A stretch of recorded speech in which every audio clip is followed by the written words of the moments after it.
Kamusta? Ako si Crisostomo Ibarra, nanggaling pa Europa.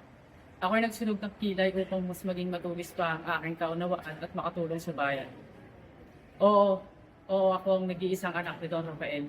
Siya'y namatay dahil sa sakit, ngunit siya'y nahirapan kung nasa kamay ng Kastila. Kalapastanganan, hindi ba? Ngunit aking pinagpaliban ang aking galit at tila ba'y inugat sa tubig. Nilimot ang aking galit at lumuwi ng payapa. Ano bang mali sa pagtulong sa dukha? Siya si Maria, ang nag-iisa at walang iba. Kami nag-iibigan ng malalim pa sa bangin at matayog pa sa bundok. Siya ang aking Maria. Siya ang nagsisilbing inspirasyon ko sa aking pag-aaral. Ang kagandahan niya ay nag-iisa. Matang kaakit-akit at mga mapulang mga labi.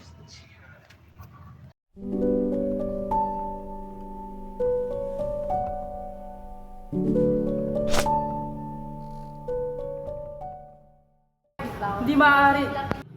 Ngunit, hindi maaari. Pagmamahalan namin ay walang basbas at hindi kaaya-aya sa mata ni Padre Damaso. Padre Damaso.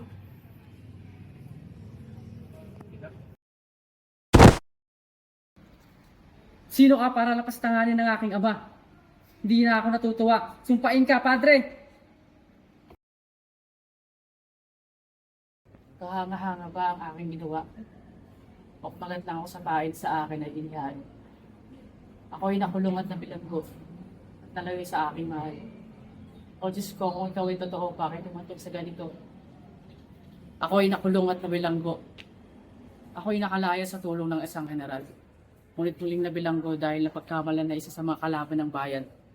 Sadya nga hindi patas ang tadhana. Nang ako'y makalaya, ang surat ko kay Maria, ang naging susi ng aking pagkabilanggo. Akala ko tapos na ang lahat sa akin. Ang mabalitaan ko na ang aking Maria ay kakasal sa iba. Siya si Elias, ang susi sa aking pagkalaya. Hindi siya pinalad at sa kasamaang palad siya ay pumanaw. Siya ay bayani kong maituturing. Salamat Elias at patawad. Masakit magmahal sa inang bayan. Inamak ako ng lahat. Namatayan ng pamilya at mahal sa buhay. Bakit nangyayari sa akin lahat ng ito? Masama ba ang pagtulong sa tukha? O masyado na tayong umaasa sa mga Kastila kaya tayo nilalapastangan sa sarili nating bayan? Ako si Crisostomo Ibarra. Nawala ng pangarap at isang dibdib. Nasistensyahan na kulong. Muling nakalaya. Ngunit muling nadawit sa kasalanan na hindi naman akong may gawa. Nararapat lamang ba sa akin lahat ng ito? Ha! Ha! Ah! Ah! Di makatwiran! Mawawala na ako sa katunuan! Mga lapastangan!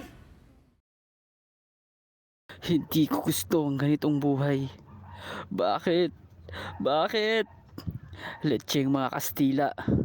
Sumpain kayong lahat. Ako si Simon,